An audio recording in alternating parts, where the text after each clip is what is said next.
yeah, it just feels a little, I mean, it's efficient and it feels a little bit strange. Yeah.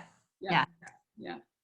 So, all right, Karina, I think we've got a good turnout here.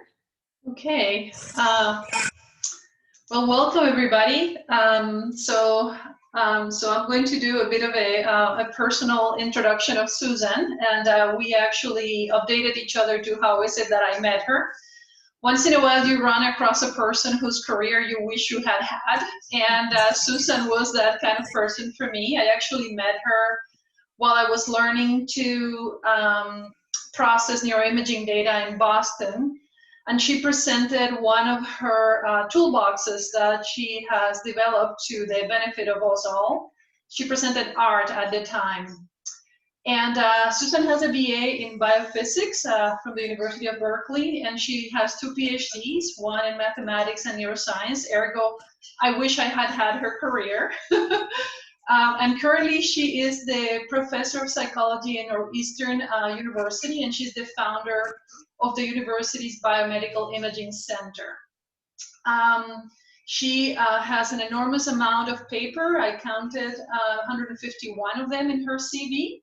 And I suspect that she's been often the brilliant mathematician and technical sorceress that has been in charge of intellectual rigor in all of these papers. If I have to extrapolate from her presentation in her toolboxes, but aside from that, she's. I'm only going to talk about a few highlights of her CV, which is very long and quite substantial.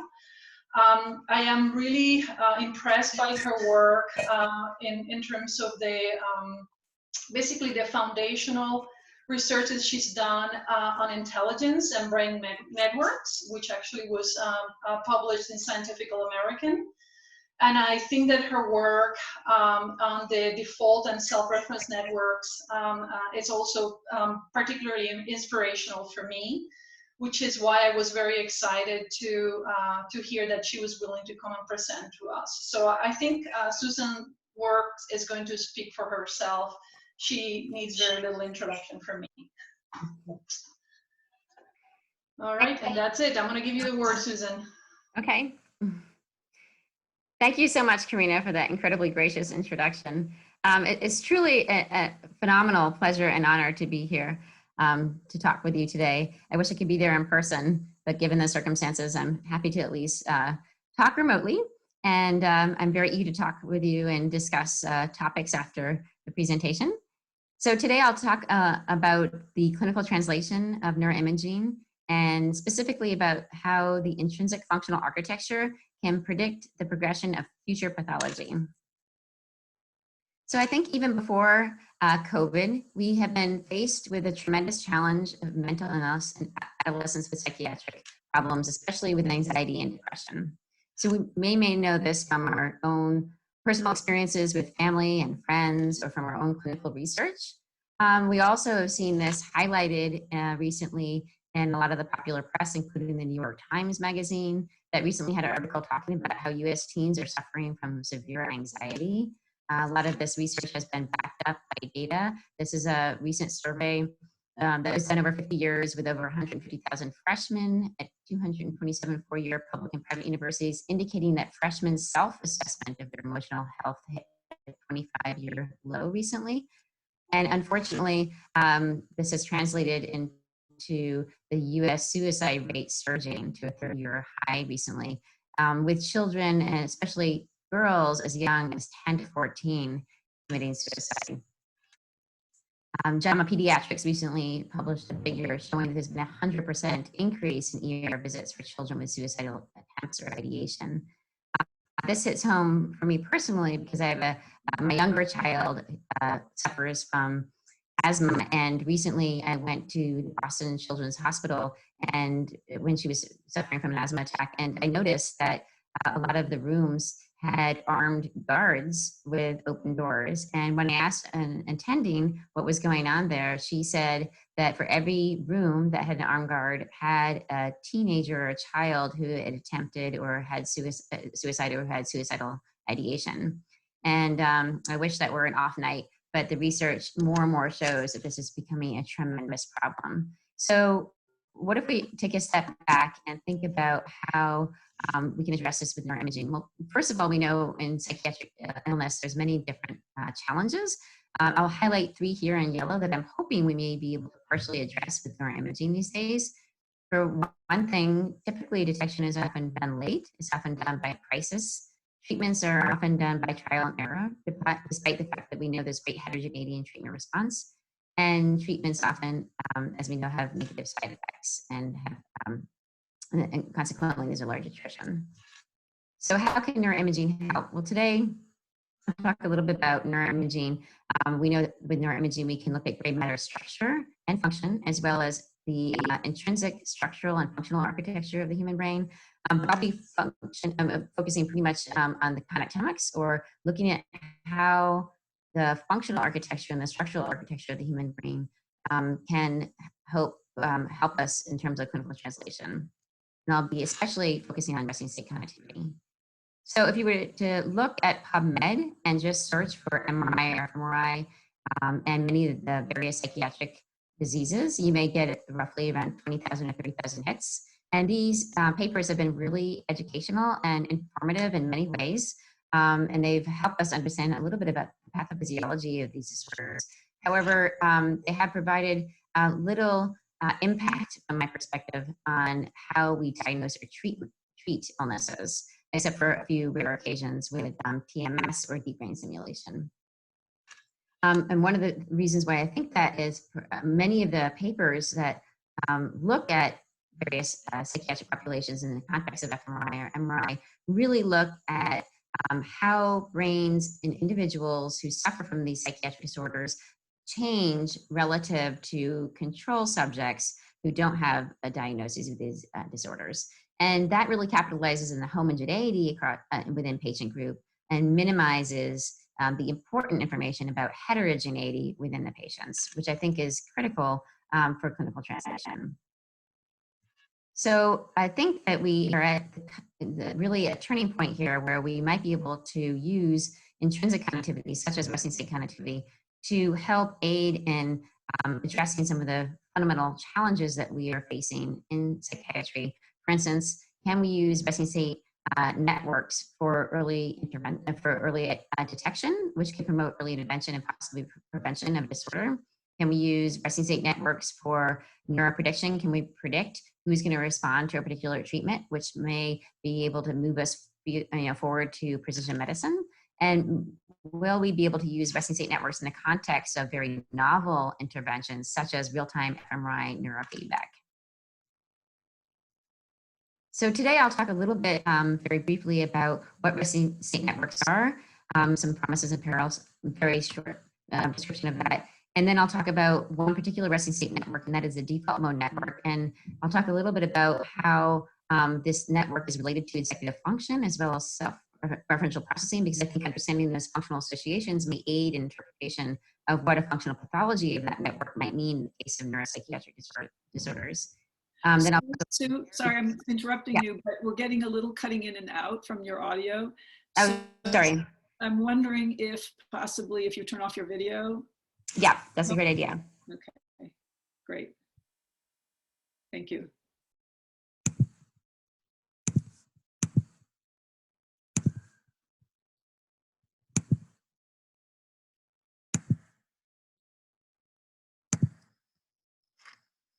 So I'll talk about the clinical characterization that we can use with resting state networks in the context of early schizophrenia, as well as how we can characterize networks in the context of high-risk participants, including clinical high risk and familiar high risk, as well as familiar high risk for depression. And then how these resting state networks can be used in the context of neuroprediction. How can we use these brain networks to predict the developmental trajectory of clinical symptoms like anxiety and depression in a normative pediatric sample, as well as teens who are already diagnosed with anxiety and depression. And then how can we use these resting state networks to predict who's going to respond to a particular treatment in the case of social anxiety disorder. We know that these networks are plastic. So I'll talk a little bit about how we can modulate these resting state networks in the context of pharmacological or behavioral interventions. which leads us to understanding more of the mechanistic approach. Can we look at how brain networks are modulated and how that modulation relates to modulation of clinical symptoms?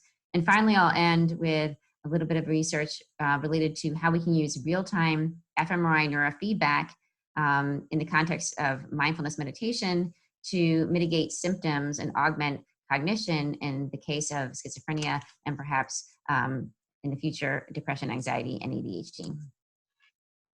So it was back in 1995 that Bharat Biswal had the seminal finding: the regions of the brain, specifically the motor cortex, that are highly temporally coherent, rise and fall in temporal synchrony during rest. So what you see here to the left is the motor cortex with a person doing bilateral finger tapping. So you see the left and the right motor cortex being activated due to finger tapping. What you see to the right is what you see when a subject is just lying in a scanner during rest, and you're seeing the fluctuations in the bold signal, the fMRI signal, during rest when no finger tapping is happening. What you'll see is that the regions of the brain that are rising and falling in temporal synchrony are very similar to the regions that are activated during finger tapping.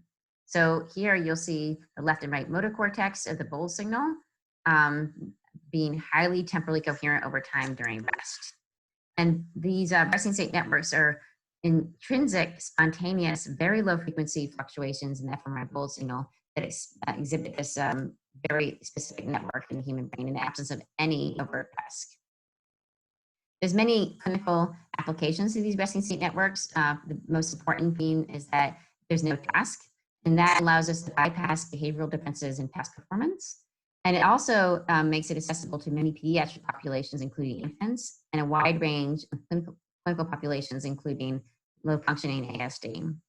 Many papers have supported that these resting state networks are reliable and robust, but importantly, they're plastic, which allows us to look at how pharmacological and behavioral interventions may modulate these networks. And more, we have larger and larger data sets, which allows us to look at more advanced ways in doing a neuroimaging prediction. So you can train on one sample and test on another.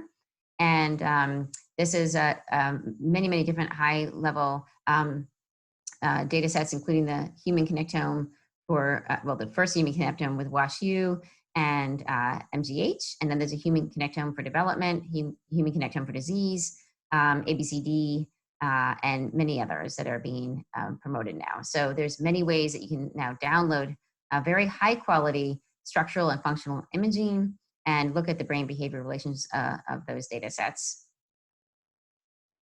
There's many different resting state networks that we know of. Today I'll be focusing on the default mode network because of its relation to clinical populations. Many years ago, people used brain imaging and still use brain imaging to identify regions of the brain that are related to a particular task. But you might ask the question, what are the brain regions that are more related to rest when the mental processes are completely unconstrained? And we know that Mark Reichel and colleagues showed that the regions of the brain that are more activated during rest relative to a wide variety of attention demanding tasks are highly replicable. And that's, of course, the default mode network. Here you see coronal slice of the brain. You'll see the MPFC, PCC, and lateral parietal cortices are more active during rest relative to a wide variety of attention demanding tasks.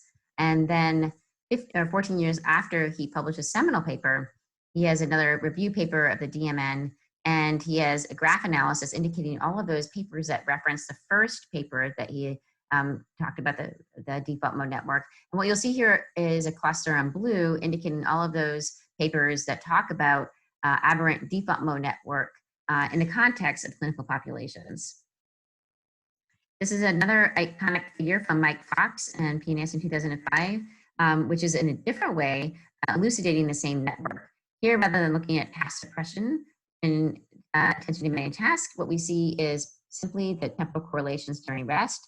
Here he had subjects not performing any task, and he placed a seed or a region of interest, and this is a sagittal view of the brain. He placed a seed or a region of interest in the posterior cingulate and looked at the temporal correlations of every of the voxel in the brain to that seed. And what he found was that, not surprisingly, the default mode network was elucidated. So the regions here in red and yellow are highly temporally coherent to the PCC. So if you look at the time course, the bold signal, you'll see in orange and yellow, the time course of MPFC and PCC, they're practically superimposed. They rise and fall in temporal synchrony, as well as the lateral parietal cortex. However, if you were looked at the time course of any region of the brain in blue, like the dorsolateral prefrontal cortex, what you would see is here is a negative association or an anti-correlation with that brain region to the MPFC and PCC. And it turns out the magnitude of these anti-correlations vary across time and across people. And today I'll be talking a lot about the magnitude of the anti-correlations between the medial prefrontal cortex and the dorsolateral prefrontal cortex. In order to understand these anti-correlations, there's a lot of methodological issues, which I won't get into today, but please feel free to talk about this in the question answer session, because I'm happy to talk about it. But there are issues in terms of looking at these low frequency fluctuations in terms of physiological aliasing. There's also motion artifacts and other confounds that we need to address very rigorously in terms of addressing these resting state correlations and anti-correlations.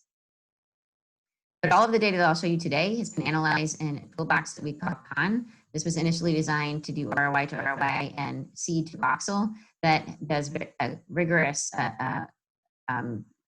confound regression in terms of motion as well as physiological aliasing. So there's two things I want to point out before talking about the clinical ramifications of the default mode network pathology. One is that one is cognitive and one is self-referential. In terms of the cognitive domain, we know that in the healthy brain, greater suppression of the default mode network is associated with better memory formation, fewer lapses of attention, and better learning of a cognitive skill and less mind wandering. So in general, the more these regions are suppressed, the better we can focus on the external world and perform a task. We also know, when we're looking at the resting state correlations, the degree to which the medial prefrontal cortex is negatively correlated to the dorsolateral prefrontal cortex is related to executive function, like complex working memory. So here to the right, you'll see a scatter plot with and each red dot corresponds to an individual's correlation between a complex working memory as measured by O-span, as well as the MPFC, DLPFC, resting state connectivity. So the more these regions are negatively correlated during rest, the better the person is able to perform a complex working memory task.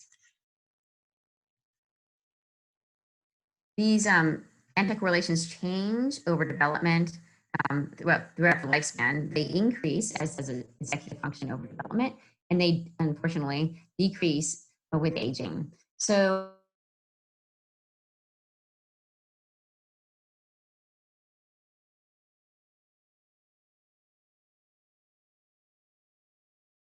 and DLPFC correlated,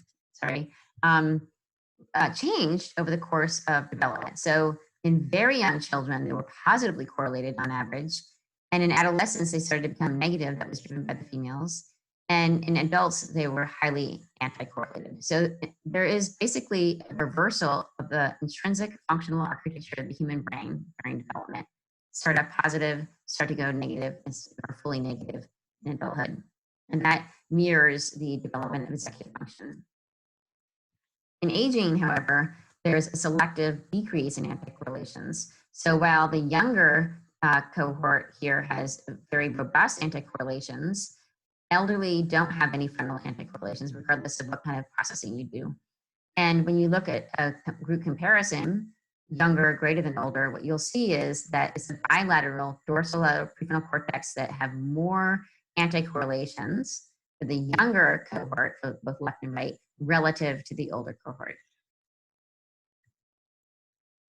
The other thing I want to bring to light is that this default mode network doesn't only relate to executive function, but it also relates to self-referential processing and pathologies and self-referential processing that may relate to rumination or may relate to paranoid ideation, things that may be relevant for various pathologies that we are interested in pursuing. So here we did an empirical investigation looking at the default mode network and how the default mode network might be related to the self-reference network. So we did a task where individuals saw trait adjectives, and each adjective, the subject had to respond whether the adjective described him or herself. And what you're seeing here is a conjunction analysis showing you the regions of the brain. This is a sagittal view of the brain, cut in half. The regions of the brain that are more active for self-referential processing and rest. So it's the medial prefrontal cortex and PCC. And that analysis indicates that if you might have a functional pathology in the two core medial hubs of the default mode network, namely the medial prefrontal cortex and or the posterior cortex, that might reflect a functional pathology in self-referential processing. So keeping that in mind, let's look at the clinical characterization. We know that schizophrenia is a psychiatric disorder characterized by disturbances of thought, perception, and emotion, as well as neurocognitive deficits like working memory. And we know that there's a genetic basis. So many years ago, please excuse the N, we will update this with more recent literature that I'll show you.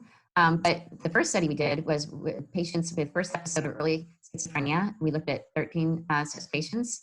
And then we also looked at first degree relatives of patients with schizophrenia and age match controls.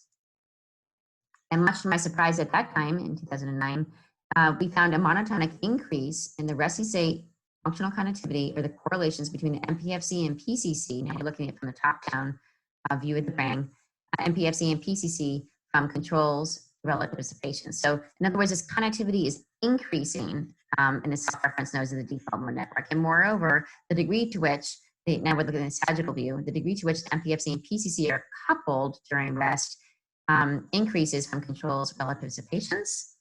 And the degree to which the MPFC and PCC are coupled positively correlates with psychopathology, specifically positive symptoms as measured by the SAPS. So in other words, it's as if the regions of the brain that are tied up in self-referential processing gets hijacked in the context of schizophrenia or first episode of schizophrenia, and the degree to which they're coupled correlates with positive symptoms.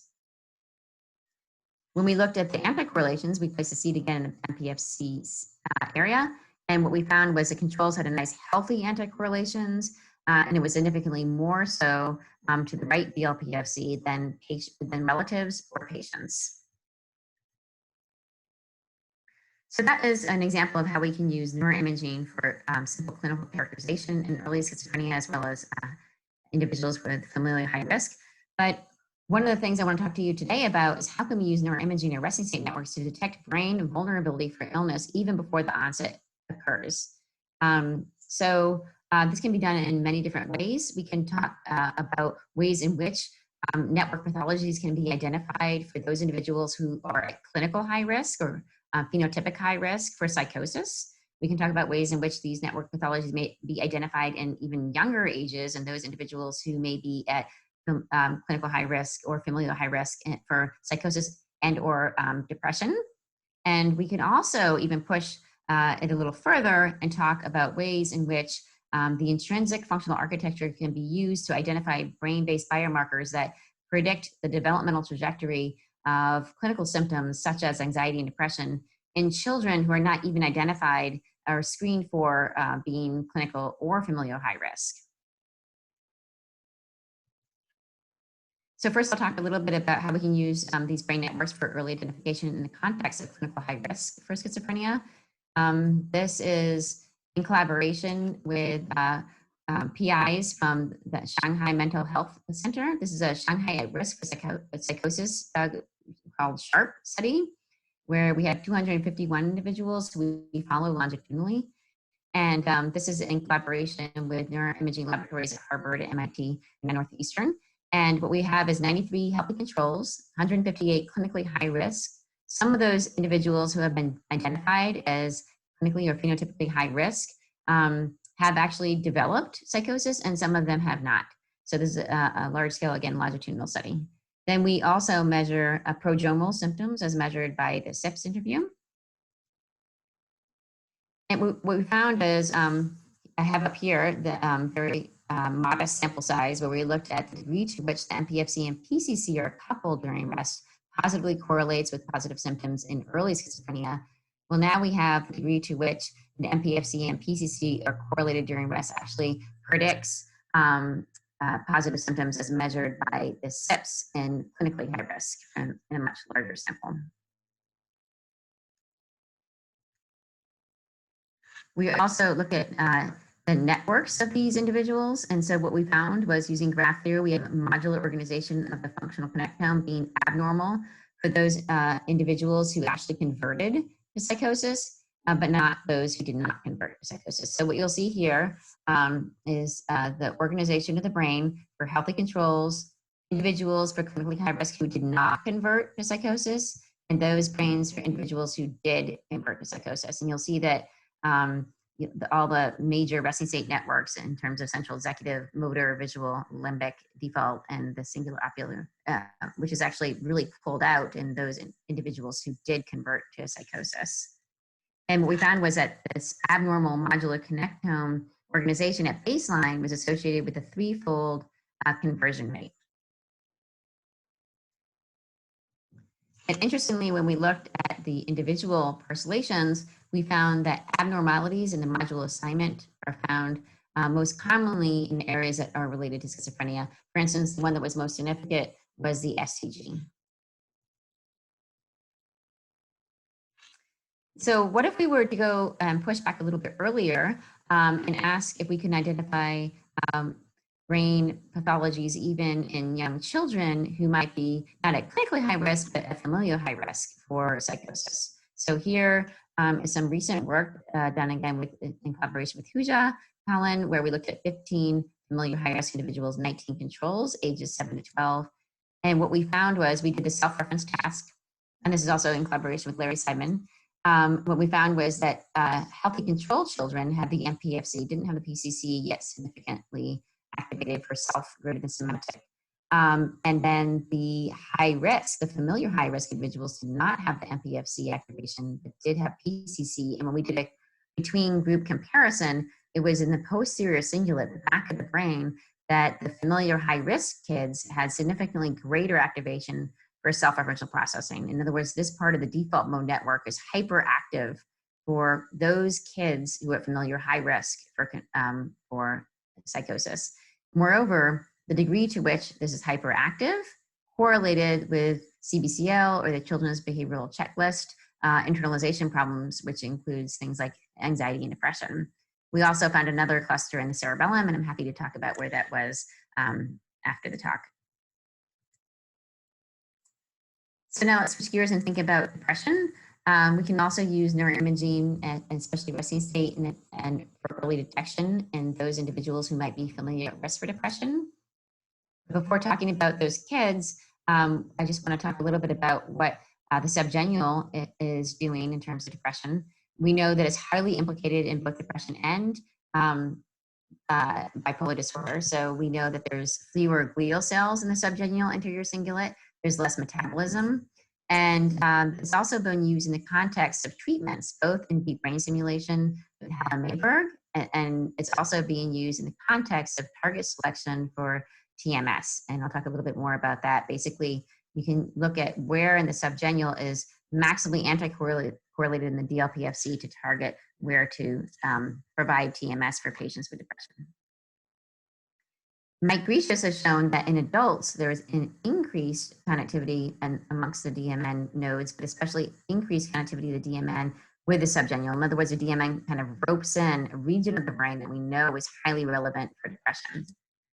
So one might ask a question, does this DMN pathology in depression reflect the state or depression or neurobiological trait? So that's what we set out to answer with children.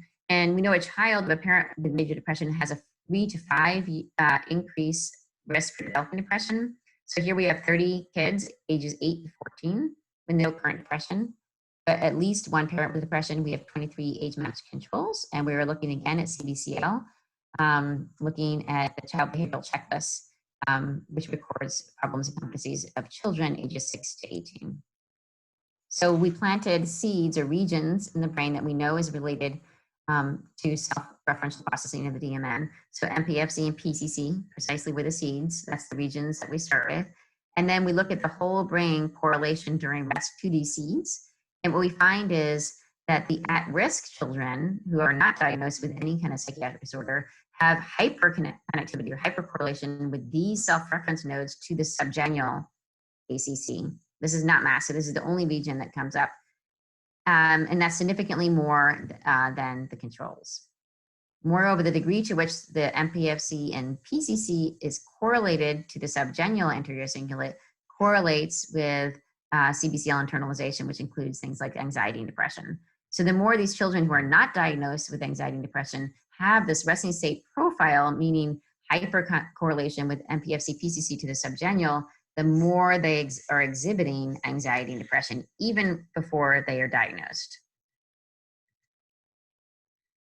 Moreover, when she put a seed or a region of interest in the DLPFC, she found that the at-risk children had a negative coupling in the subgenual to the DLPFC, while children who were not at risk had a positive correlation, which this will come up a lot in the future slides.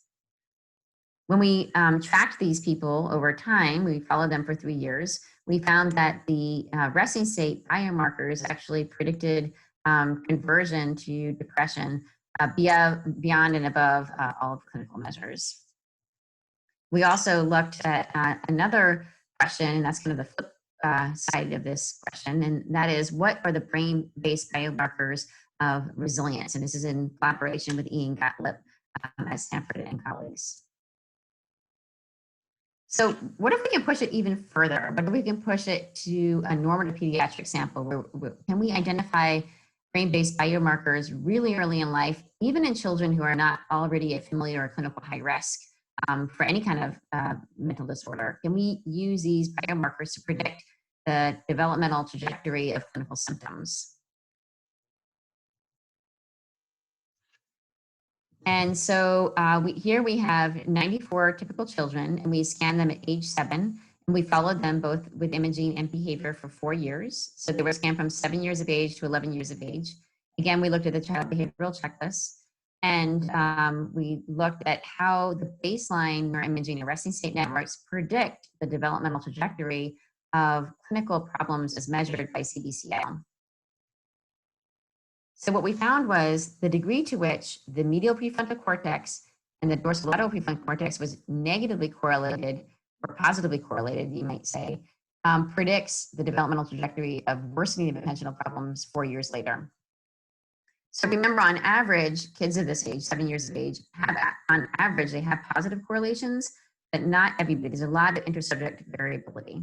So if you look over here at the scatter plot, what you'll see here is on the y-axis, the MPFC, DLPFC resting state connectivity. On the x-axis, you'll see the change or the worsening of attentional problems. So everybody over here gets better, and everybody over here gets worse. Many people don't change at all.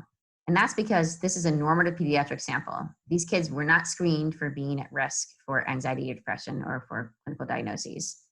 Turns out that many more actually got better, and but a number of them got worse.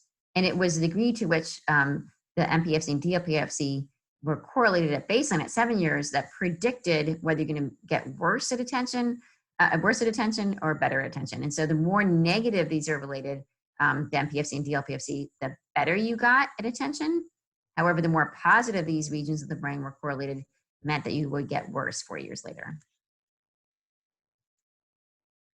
We also wanted to look at the CBCL change in internalization and anxiety and depression. So what we found was the subgenual anterior cingulate and the DLPFC predicted worsening of internalization. So weaker correlations of the subgenual and DLPFC predicted worsening of internalization, as well as anxiety and depression that was really driving the correlation and prediction. This is all prediction. So here, again, you have the x-axis. The x values mean over here that you get worse. Over here, you get better over 4 years. And if you're on the y-axis here where you have no change, that means that you have no change in symptoms over the 4 years. So the degree to which the subgenual ACC is negatively correlated at baseline at 7 years of age positively predicts worsening of anxiety and depression, as well as internalization 4 years later. So we wanted to try to replicate this in a number of different samples. So remember, we had those children who were identified as being familial high risk for depression. So we went back and looked at those data. And what we found was, once again, the weaker the subgenual ACC correlated with the dorsolateral prefrontal cortex at baseline predicted subsequent worsening of anxiety and depression 3 years later. And this time it's for children at risk for depression. We wanted to replicate this finding one more time, but not in children at risk, but for children or teens who were already identified or already clinically characterized as being anxious or depressed. So this is work from a collaboration with many different colleagues called the Boston Adolescent Neuroimaging and Depression Anxiety Group. This is a U1 mechanism where we looked at 225 adolescents with depression and anxiety, as well as controls. I worked with many investigators from MGH, as well as McLean, with Diego Pizzigalli and Randy Auerbach, and Boston University with Stefan Hassman. And they actually did a lion's share of the data collection in terms of the MGH did all the data collection, and McLean at Boston University and MGH did a lot of the characterization. So that meant that they were recruiting very heavily from these places. They had to do all the clinical measures and behavioral measures. We did the scanning at this point. MGH had a Prisma scanner, so we didn't have that. We didn't have it at MIT, so it was all at MGH. And then we did both 6-month and 12-month follow-ups. So we were following these teens, and we're continuing to follow these teens. We have an R36 or a 1-year follow-up for another imaging session. So what we found was, again, the degree to which the subgenual DLPFC was correlated during rest predicted subsequent worsening of CBCL, anxiety, and depression in teens. And we're continuing to get these subjects back, and we're testing the same model over and over and over again. This is the most recent example of a scatter plot showing you that the degree to which the subgenual DLPFC connectivity was negative predicted worsening of CBCL, anxiety, and depression 1 year later in teenagers who were already diagnosed with anxiety and depression. You can see here the region of the DLPFC is pretty consistent. Moreover, the degree, the region of the DLPFC that you'll see both in at risk for depression as well as for teenagers with anxiety and depression maps on nicely to the region of the DLPFC that Mike Fox and others have been targeting for TMS interventions for those individuals suffering from depression. So before, in the old days, you would have to look 2 centimeters anterior to the motor cortex to target TMS. But Mike Fox and others have done phenomenal work looking at the degree to which the subgenual anterior cingulate is maximally anti-correlated to the DLPFC to get individualized targets for TMS that result in ideal or improved antidepressant effects for major depression. You might then also imagine that we could increase our prediction of clinical response or just the natural trajectory of clinical symptoms in these teenagers if we include not only resting state connectivity, but other brain measures. So we capitalize on phenomenal work by Helen Mayberg and colleagues where she has an anatomical blueprint, if you will, looking at the intersection of 4 white matter tracks. And we looked at the white matter integrity with tracular or fiber tracking of these white matter tracks in our BANDA patients, and we find that it was significantly reduced in these BANDA patients. Moreover, the degree to which the white matter integrity existed at baseline, for instance, here's the uncinate vesiculus, positively correlated with prediction of positively correlated with worsening of anxiety and depression a year later. So now we have a resting state profile and a diffusion profile. And what happens is if we combine both resting state and diffusion, we find that we increase our squared, adjusted our squared. In other words, if you have the clinical measures alone, that predicts some amount of the future trajectory of clinical symptoms. But if you add diffusion, you increase your R squared. And if you add resting state to that, you also increase. But if you add multimodal neuroimaging predictors, you get an optimal prediction of the trajectory of clinical evaluations in depression a year later in these teenagers with anxiety and depression. So one way is to use neuroimaging to predict the natural evolution of clinical symptoms in children and teens. Another way we can use these resting state networks is to predict who's going to respond to a particular treatment. I'll just give you one example here where we looked at individuals who were diagnosed with social anxiety disorder, and we wanted to use neuroimaging to predict who is going to respond to the 12 weeks of CBT or cognitive behavioral therapy.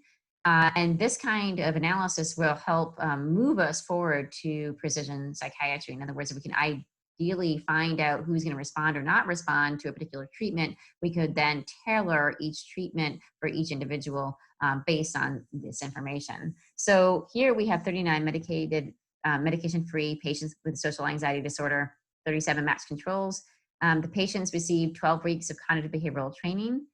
We did a lot of baseline imaging on them. We did fMRI task as well as resting state, in addition to diffusion-weighted imaging. We had many clinical evaluations, but the most relevant for this in terms of prediction was the initial anxiety scale, LSAS. And we looked at the fMRI task activation to angry greater than neutral faces. We looked at the diffusion-weighted imaging of the inferior longitudinal fasciculus for hypothesis reasons. And we also looked at resting state fMRI, both in seed-driven amygdala and data-driven. So this is all, these two are intrinsic connectivity, both structural and functional, and this is fMRI task activation. So 3 different measures.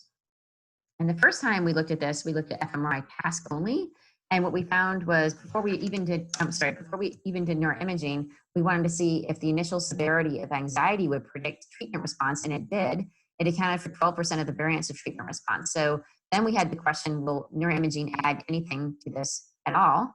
And what we found was that the fMRI activation to angry versus neutral faces did actually move the bar up in terms of prediction of treatment response. And what we found is that there was a region, much to our surprise, in the occipital temporal area of the brain, such that the activation in this cluster to angry versus neutral faces positively correlated with the treatment effect.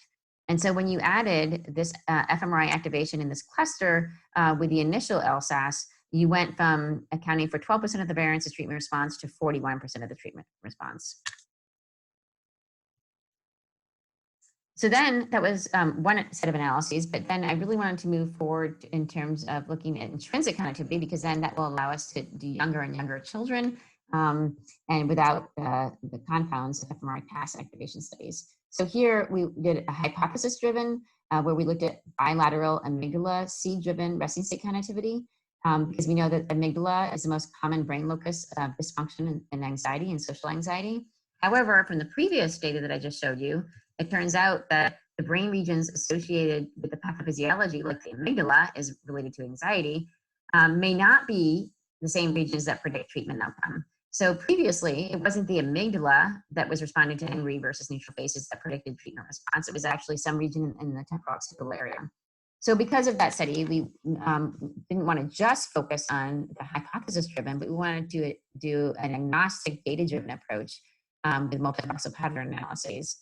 So we did both, and we did also looked at the white matter integrity with the inferior longitudinal fasciculus. And what we found was when we combined the intrinsic connectivity with diffusion as well as resting, we got a big improvement in terms of the adjusted R squared, or accounting for 60% of the variance of treatment response. So that's a 5-fold improvement from the initial severity of anxiety when we include all the multimodal diffusion as well as resting state. So I talked a lot about how we can use brain imaging or intrinsic connectivity to predict outcome, both in the context of the natural developmental trajectory of clinical symptoms like anxiety and depression in clinical high risk or familial high risk or a normative pediatric sample. But we know these brain networks are also plastic, which is great. That means we could modulate these resting state networks perhaps by pharmacological interventions, but we could also modulate these resting state networks by behavioral interventions, which allows us the opportunity to even modulate these networks in younger and younger children who may not actually be at risk, or they may be at risk or they may not be at risk, but we can provide behavioral interventions that won't have negative consequences for them. So here's an example. This is a pilot study where we did a pharmacological intervention for patients who had schizophrenia with co-occurring cannabis use disorder. It turns out that 42 to 65% of patients with schizophrenia actually have co-occurring cannabis use disorder, which I didn't know previously. And also, much to my surprise initially, was that patients who do have this co-occurring cannabis use disorder have demonstrated better cognition than non-using patients. And there's a wide literature indicating this, including increased working memory, attention, speed of processing, and verbal fluency. So in this pilot study, we looked at control subjects and we looked at patients with co-occurring cannabis use disorder. And here we have a bong and a scanner. And so we did baseline resting state scans. We did this intervention with cannabis and dronabinol. And then we did another resting state. And what we found was that controls had a nice, healthy MPFC-PCC correlation during rest. And yet again, the patients with schizophrenia with co-occurring cannabis use disorder had hyperconnectivity of these self-reference nodes of the default mode network, such that when we did a between group comparison, it was the MPFC-PCC, precisely the self-reference nodes of the DMN were hyper-correlated, which we always see in schizophrenia. Now we see it again here, and we also see a dramatic reduction of the anticorrelations. So when we place a seed in the MPFC, we see a nice healthy anticorrelation in the DLPFC and controls, but not at all in the patients, which we see time and time again. And if you look at the between group analysis, it's the DLPFC that is the most significant. And when we looked at the hyperconnectivity MPFC-PCC, that did correlate with positive symptoms, and this did correlate with cognition. So if we looked at time 1 and time 2, we found that controls, not surprisingly, because they didn't have cannabis intervention, looked pretty much the same. The patients with schizophrenia had a dramatic increase in the anticorrelations. First, they had none at time 1, and they had significantly higher anticorrelations, both for the cannabis and the THC, such that controls greater than schizophrenia at time 1 had a dramatic reduction of anticorrelations in DLPFC, but there was no such between difference at time 2. Moreover, the degree to which the MPFC and DLPFC improved, or the more these regions became more negatively correlated after the cannabis intervention, the better they did at complex working memory as measured by the letter number sequencing task. So cannabis normalization of the DMN may be in part due to cannabidiol, which of course we're all very interested in understanding more of. And that is being currently evaluated in many different clinical contexts, but including schizophrenia, as far as I know, in terms of a potential standalone antipsychotic medication. And it's being considered, CBD is considered in many different clinical contexts, and it's being, as you know, cannabis is legalized in many different places now. So it's an area of interest that I think we should pursue. But that's all pharmacological interventions. Can we modulate these brain networks with behavioral interventions? Well, we know that mindfulness meditation reduces the default mode network. Justice Brewer has shown this in PNAS in 2011, showing that experienced meditators have chronically suppressed default mode network, especially in the MPFC and PCC, as compared to controls. So we did an intervention with 6th graders in the Boston Public Schools, and what we found was we did an 8-week intervention where the kids did 10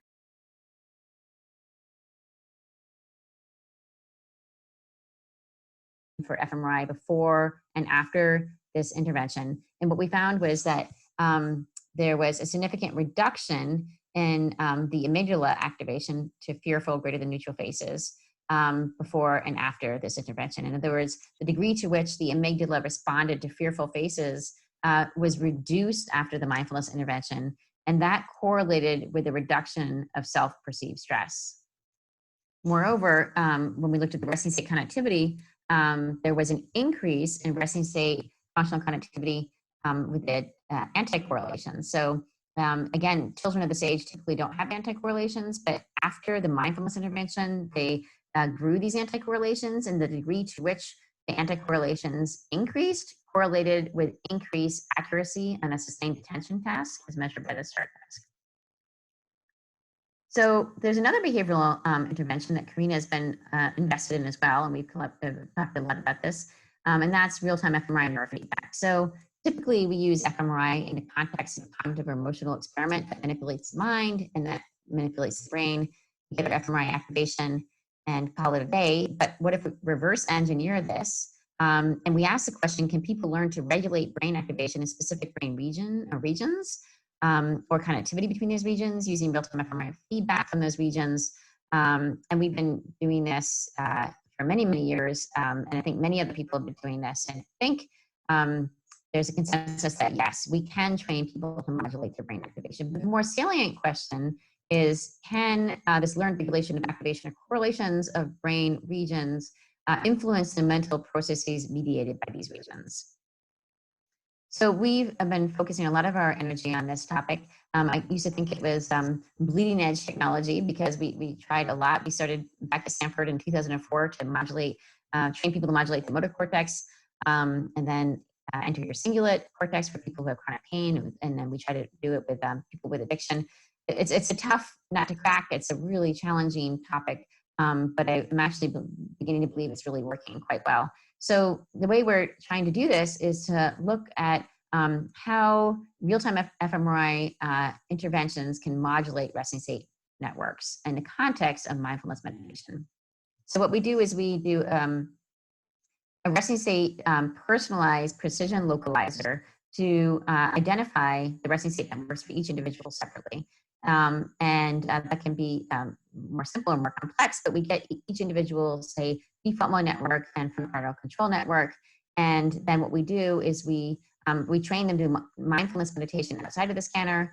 And then we have them come into the scanner, we have them lie down, and then we basically already have their masks from the default mode network as well as the frontal parietal control network from the previous resting state scan. And we track the bold signal from those networks, and that's what the experimenter sees. So we have network 1 and frontal parietal control, and network 2, the default mode network. And what we want to do is we want to train the patients with schizophrenia to push down the default mode network and push up their central executive. Well, it turns out that we tried to do this for many, many years, and sometimes it would work and sometimes it wasn't. But the key ingredient, I believe, is that we are now training the patients to do mindfulness meditation, which we know pushes down the DMN and pushes up the central executive. So now the patients have been trained, we're putting them in the scanner, and they are allowed to play a ball game with their brain activation. And the way it works is that they have to move the ball with their brain activation such that when their DMN is lower than the frontal parietal control network or central executive network, the ball moves up, which is the goal. And if the DMN is higher than the central executive, the ball moves down. So we ask the patients to perform mindfulness meditation and to try to get the ball up into the red circle. The red circle then shrinks to make the task dynamically more difficult if they're successful. And then after this intervention, when we practice this over and over, we do another resting state scan to see how the pre-resting state and post-resting state differs after this intervention. And also the ball moves up with a hop size proportional to the magnitude of the difference of the bold signals. So here you can see the DMN low and the central executive high. The magnitude of the difference is how much the ball pushes up into the circle. So here's again what the subject or the patient is seeing. They want to play the ball game. And here, in this case, the purple is the frontal parietal control network with the central executive network, and the green is the DMN. And here's an example of a patient who was not able to push down the default mode network. And they're performing mindfulness meditation. That's pushing down the DMN in green and pushing up the central executive. The ball moves up into the yellow circle. This circle shrinks. And you can see how he's pulling apart these bold signals. Now, prior to that intervention, these subjects had hyperconnectivity of the DMN, specifically MPFC and PCC, the self-reference nodes, and had a significant reduction of the MPFC DLPC anticorrelations correlated with cognitive impairment. After this intervention, we look at how these resting state networks are modulated pre-post intervention. What we find is that the connectivity between the MPFC and PCC goes down. So they were hypercorrelated during prior to the intervention. That hyperconnectivity of the MPFC and PCC is significantly shifted downwards after this intervention. Moreover, the degree to which the medial prefrontal cortex and dorsolateral prefrontal cortex is correlated significantly decreases or increases the anticorrelation, as well as the MPFC and dorsal ACC, another region in the cognitive control area. So in other words, we're basically somewhat normalizing these resting state networks by decreasing the hyperconnectivity, the MPFC and PCC, and increasing the anticorrelations between the MPFC and DLPFC and MPFC and dorsal ACC. Now, one might then wonder, well, maybe all of this network modulation is simply due to the fact that they're performing mindfulness meditation in the scanner, which I was concerned about. However, we also have a sham condition whereby they're performing mindfulness meditation, but they're getting fed back the motor cortex instead of the difference between the default mode network and central executive. Here, when we look at the difference between the resting state networks, we don't see the change in the MPFC PCC coupling or the MPFC DLPFC or ACC coupling. That was only a 2-year grant, which we got some good results for 10 people, but now we have a larger grant to look at a 5-year clinical trial looking at how mindfulness-based real-time fMRI can help modulate brain networks and clinical symptoms in schizophrenia. And here's some initial data where we're looking at how pre-post resting state connectivity can be modulated by this intervention. Here's in the real condition, significantly, MPFC PCC significantly decreases in the real condition, but does not in the sham. And here are the initial 9 subjects for the real condition. You can see that this is the degree to which the MPFC PCC connectivity is being pushed down due to the real-time fMRI and mindfulness. But in the sham condition, when you're getting fed back the motor cortex, that is not the case. So we're looking to scale this intervention up in 2 ways. We're looking to scale it up first by looking at identifying electrophysiological correlates of the default mode network and the default mode network anticorrelations. So we have a simultaneous EEG fMRI system with a DC coupled amplifier so that we can record at BC. That allows us to look at very low frequency correlations in the EEG, like EEG coherence, at the same frequencies that we're looking at with the fMRI connectivity. So with fMRI, we're looking at the bold signal, say in less than 0.1 hertz, which is typically filtered out in fMRI task, but also in EEG. But the system that we have allows us to look at these very low, ultra slow frequencies, if you will, EEG components. So right now, we're trying to look at these EEG electrophysiological correlates. We're also looking at other physiological correlates in terms of pupillometry, skin conductance, and other things that will allow us to scale this intervention up and make it more widely accessible for other people. And we're also trying to scale this intervention now for individuals, for our BANDA subjects, so for teenagers who are coming back to the Boston area who are already diagnosed with anxiety and depression. We're going to offer this intervention to see if we can use the same ball task to modulate the resting state networks. And interestingly, the teenagers with anxiety and depression also have hyperconductivity of the self-reference nodes. In this case, it correlates with rumination, transdiagnostically for depression and anxiety. They also have reduced anticorrelations. So the aberrant resting state networks are somewhat similar for schizophrenia and depression and anxiety, but their brains, when actively engaged in the default mode network, may go to different places. If you're depressed, you may be ruminating. If you're anxious, you may be worrying. If you're psychotic, you may be engaged in paranoid ideation. But the point is that we can apply this ball game with mindfulness meditation to reduce this aberrant resting state network pathology across these different disorders, and hope that we get cognitive improvement and clinical improvement as well. So right now, a lot of our research is really geared towards trying to use mindfulness augmented real-time fMRI or feedback intervention that really could provide a non-invasive personalized circuit therapy. So it's not just a one region therapeutic, and it's not invasive like many other therapies are in depression.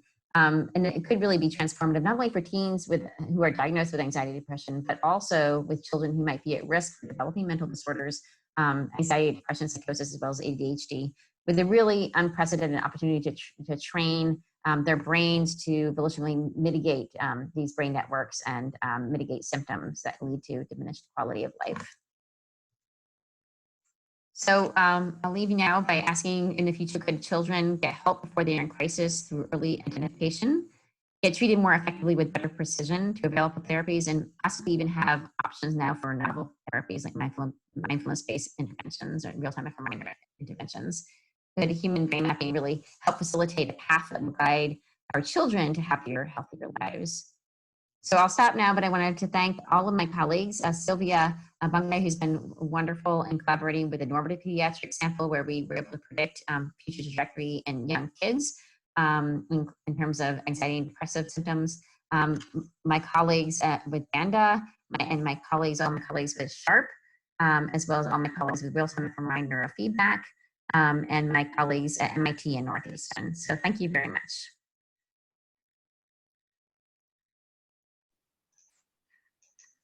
All right.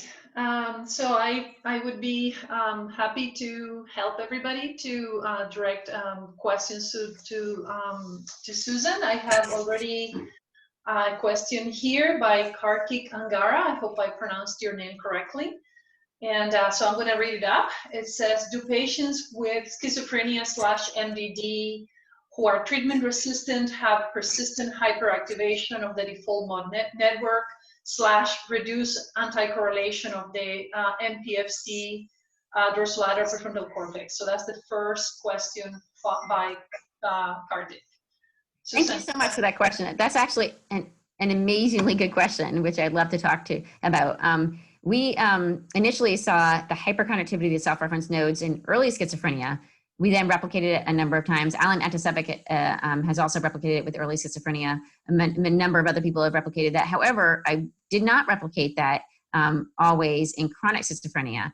And I think the reason is that atypical or typical antipsychotics typically usually address positive symptoms. And so the way I see it is that there's a functional dissociation. The hyperconnectivity of the MPFC and PCC may be related to positive symptoms, whereas the MPFC, DLPFC may be related to cognitive impairment. So the one thing that we have replicated across all samples, early schizophrenia, chronic schizophrenia, clinically at risk and familial high risk, all of those samples related to schizophrenia have always had a significant reduction in the MPFC, DLPFC anticorrelations, which I believe is related to cognitive impairment.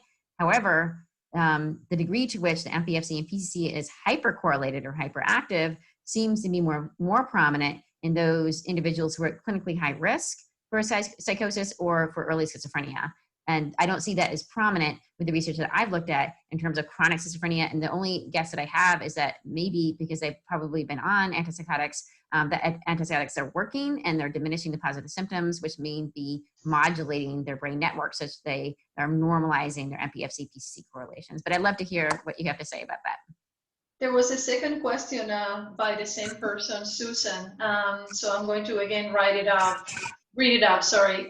Do you think patients diagnosed with ADHD later in life have increased default mode network activation as they age, contrary to its reduction with age? This is another question I love. So I didn't have time to show this study, but we have done a longitudinal study looking at children who were diagnosed with ADHD.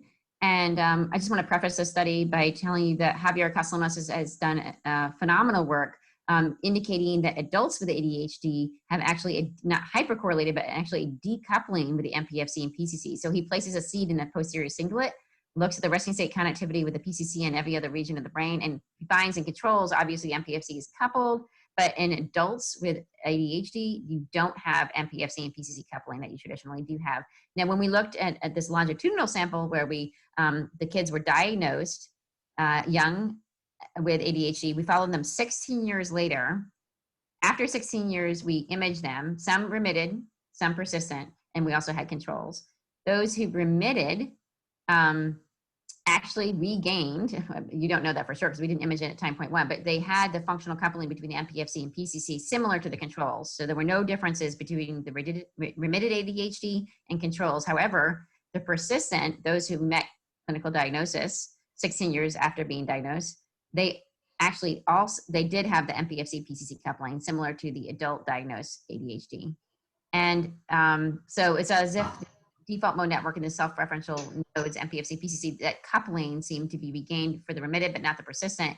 However, the MPFC and DLPFC anticorrelations were significantly reduced in both remitted and persistent, indicating that there may have been this may be a reflection of ever having had ADHD, and it's a reflection of cognitive impairment still, even though they fall under the cusp of clinical diagnosis. So they may be, the remitted may not be diagnosed anymore with ADHD, and they may have much better outcomes, but there may be still some cognitive impairment that may be reflected by the diminished anticorrelations.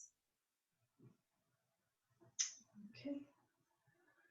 Any other questions? Feel free also to just jump in and open your microphone. I have a few, but I will like to wait for others to also jump in. Well, I have a question. First of all, I want to thank you. So that was just a tour de force, and just kind of a beautiful recapitulation of now several years of really elegant work and clinically applicable work, which is not always the case for work that is elegant. You know, I was intrigued by the work you presented on the clinical high risk sample.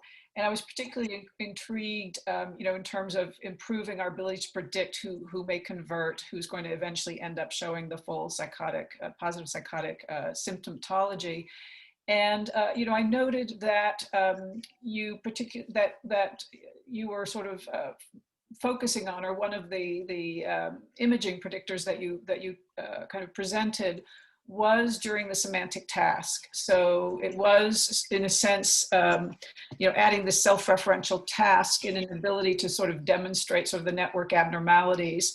And I found that either you said it and I didn't follow it, or I'd like you just to comment on, do you see the need for this particular task if we're going to try and, you know, develop kind of, again, you know, kind of, you mentioned it, right? Rapid, easy to perform, you know, tasks that can, tasks, measures that can be done across ages. Do you see that we can just rely on the resting state data, or would we need to be adding in a semantic processing task? Thank you so much, Sophia, for your kind comments. And that's an excellent question. And my personal opinion is that we can actually rely on intrinsic connectivity. We happen to have given the self-reference or modified version of the self-reference task to these kids who were at familiar risk for psychosis. But I do believe that we can get the same information, and yet perhaps even more prominent information that may be predictive of clinical outcome with the resting state correlations. And so we haven't yet, right now, this is like very fresh analyses that my colleague Huja has worked on with the self-reference test, but we have yet to look at the resting state. And I think we're going to get even more powerful data there. And I think that those data, similar to the clinical high risk, will be predictive of future pathology, either in terms of conversion or clinical development of symptoms. So I think really the intrinsic connectivity will give us the best information that we need. Yeah. So this is now another kind of question, and this is kind of you know, again, towards the end, you really sort of started to emphasize the plasticity of these systems, and in particularly the plasticity in these intrinsic connectivity patterns. But you also, as you were sort of, again, presenting your argument for multimodal imaging, you were presenting structural metrics, you know, essentially derived from DTI, to you know, tractography as providing added value, right, to some of these predictions. Right. So how about plasticity in white matter connectivity? That's a brilliant question.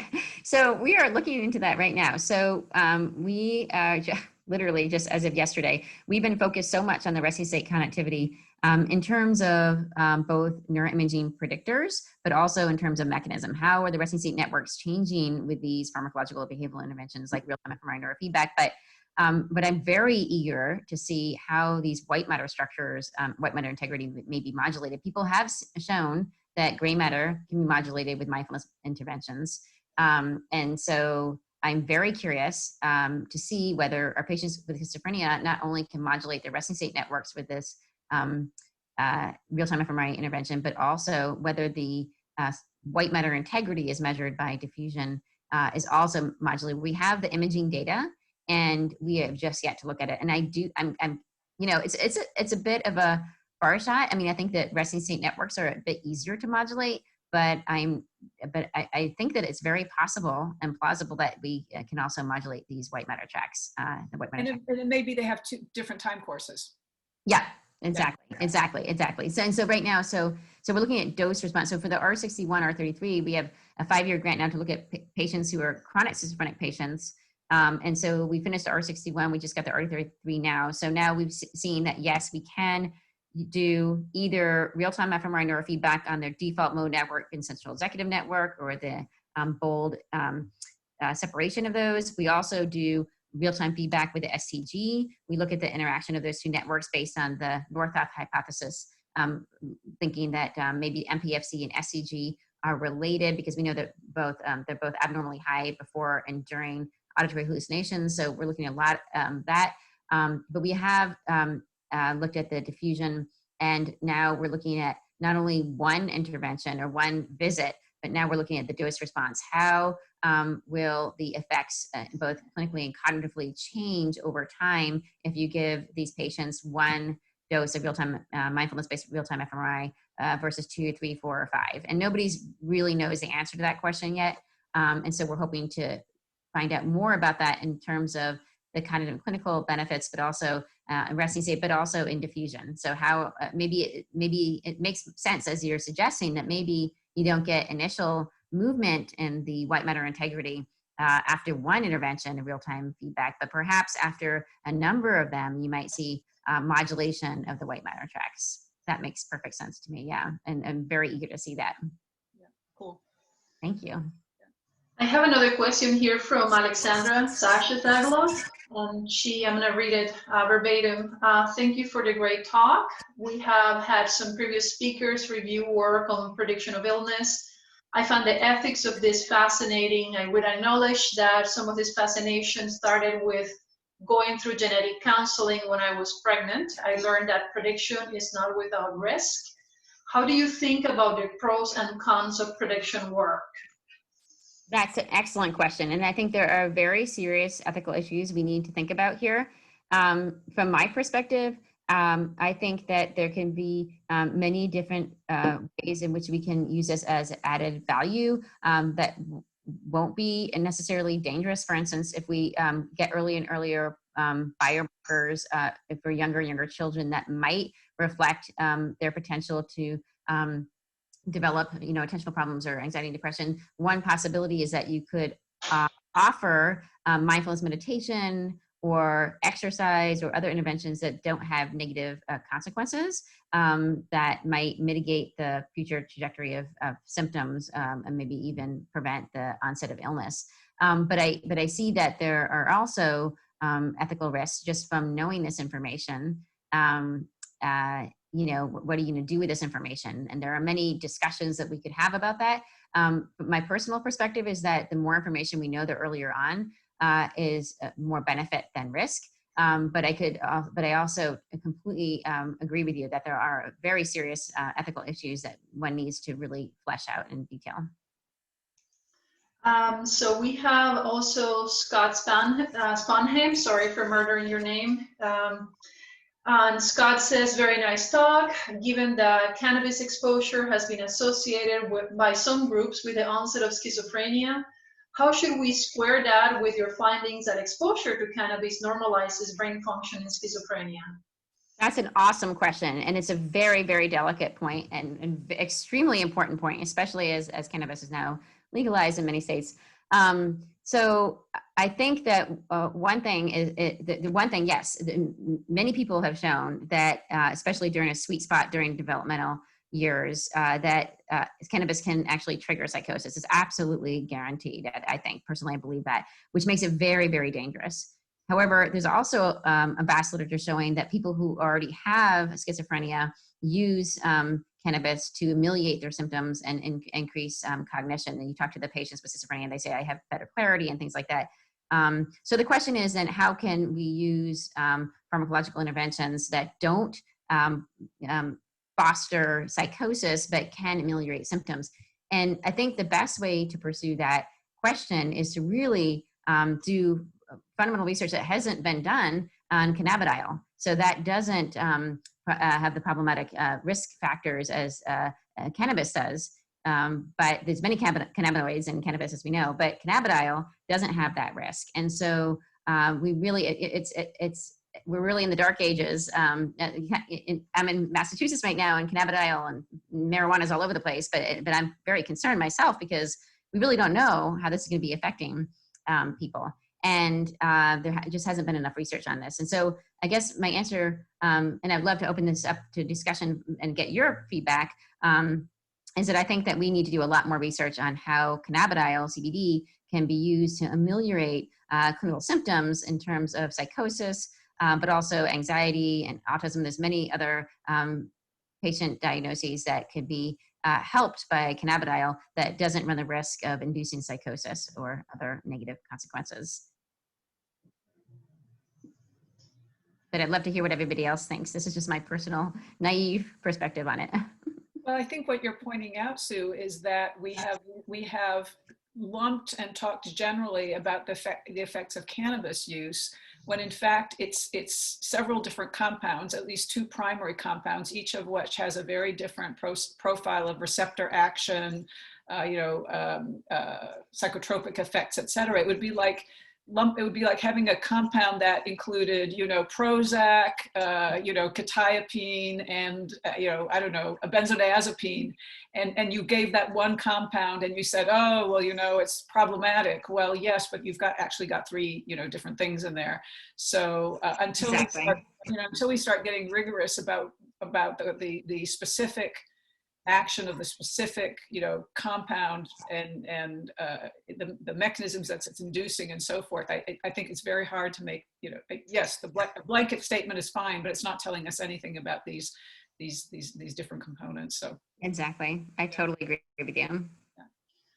Susan, I'd like to then, if I can, ask you my question about, I got the impression that in your current trial with schizophrenic patients, that you hinted to the fact that the mindfulness and the real-time fMRI are likely operating via different mechanisms, that they are not possibly using mindfulness inside of the scanner. Am I correct? Oh, I'm sorry. I wasn't very clear on that. So actually, it's the opposite in the sense that we've been trying to use real-time fMRI neurofeedback to mitigate the default mode network. And that sometimes used to work and sometimes not. And we tried all different kinds of techniques and strategies that we would tell patients, not only with schizophrenia, but other patients. And, we just couldn't get it consistently to work. However, it wasn't until we invoked mindfulness meditation that we knew from previous literature and our own literature that we know that decreases or diminishes the default mode network activation and connectivity. And it wasn't until we actually had them practice that prior to getting into the scanner and have them perform mindfulness meditation while they're doing the real-time fMRI feedback. So they're actually doing this in the scanner. So right now they're playing this ball game. So it's a dual task, and there may be some interference plus a little bit of a lag of the HRF, but basically the patients are seeing this game and they're pushing the ball up, and they're trying to push the ball up into this yellow circle. And the way they do that is by performing mindfulness meditation. And by performing the mindfulness meditation, what we see is that it pushes down the DMN and pushes up the central executive, thereby pushing up the ball. And they often get the ball up into the circle. And I can't tell you how excited and elated these patients are, because they're finally in power and in charge of their brain. They pretty much are all able to do this task. And it's really exciting to talk with them. So it's really the interaction or combination. And I think that of the mindfulness and real-time feedback, when you do mindfulness meditation, you don't get any visual feedback as to how you're doing. And that's an important point. The other thing is that when we do mindfulness meditation and you don't get the accurate feedback of the neural circuitry that you're modulating, you don't get the pre-post resting state modulations. So when you saw here, if you're doing mindfulness, this is the pre-post intervention. When you're doing mindfulness and real-time feedback, you get the mitigation of the hyperconnectivity of the DMN and the increase in anticorrelations. But if you're just doing mindfulness, now mind you, this is just one stint in the scanner, it's not 8 weeks. You don't see the modulation of the resting state networks. So it seems to be a combination of mindfulness meditation. On the one hand, if you're doing real time only, you're not getting feedback that, if you're doing mindfulness only, you don't get the feedback of the real time feedback. And if you're doing the mindfulness without the correct feedback, you're not going to be able to change your resting state networks. In addition to which, with schizophrenia, we found that based on kind of a causal perspective from the Georg-Northoff hypothesis that maybe the MPFC and SCG are hypercorrelated during rest in patients with schizophrenia. We did see that at baseline, and the degree to which the MPFC and SCG diminished the coupling after this real-time fMRI intervention also correlated with the reduction of auditory hallucinations. So it's as if these, the SCG and the DMN and CEN are all related in the context of auditory hallucinations. So when you're moving around these networks, you're not only moving around the default mode network and the central executive, but you're also moving the auditory cortex. And we have seen, now we have very convincing data that just when you just feed back the auditory cortex information, you also see modulation in the resting state networks of the default mode network. So I guess I went on a tangent there with the SCG, but basically, I think this intervention is working only because we're doing mindfulness and real-time fMRI feedback from the regions of the brain that we think are being modulated by mindfulness. Can you give us a few details? And I know that it's probably quite complex about the organization of the mindfulness meditation inside and outside. So what is it that they're told to do? And I know there's so many stripes and varieties of mindfulness meditation that it would be nice to know a little bit more. What is it that they're told to attempt? Yeah. So we have a mindfulness expert talk to them prior to them getting into the scanner, and he teaches them how to do mindfulness meditation as denoted by what they call the noting practice. So the patients are instructed to just note what they're experiencing and let it go. So they could note that I'm seeing, I'm hearing, I'm feeling, and then just to let that perception go and focus on the present. So it's basically, from my perspective, just a way to get them out of this hijacked MPFC PCC coupling, out of the present, out of the past, and into the future. The way I see mindfulness meditation augmenting this process is really because the mindfulness meditation is forcing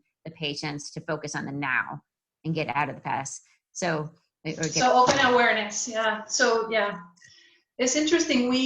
I mean, there's a group of us, and I'm sure that there's people here that are somewhat aware of this, that have studied the different neural correlates of various contemplative techniques. So this one I think is generally classified as open awareness, but there's many other things that are done.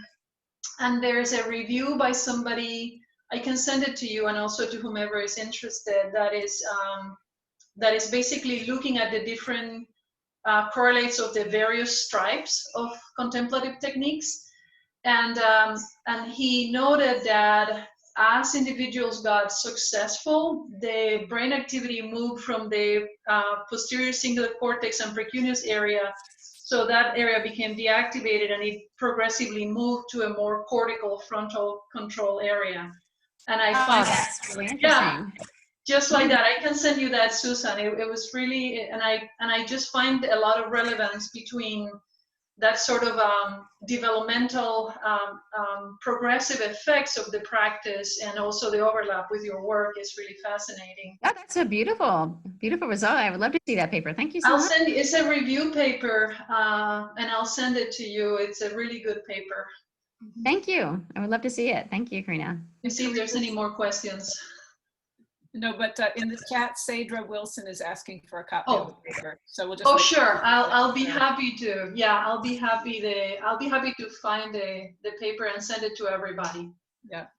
Okay. I'm noticing the time, and I definitely want Sue to have a break, at least a quick break, and everyone else have a break before they go on to their next activity. So thank you again for a very powerful and inspiring presentation. And I think you and I are going to chat shortly, but please take a little bit of a break. I'll see you back online. Thank you so much again for this wonderful opportunity. I really had a wonderful time. Thank you. Bye-bye. Bye.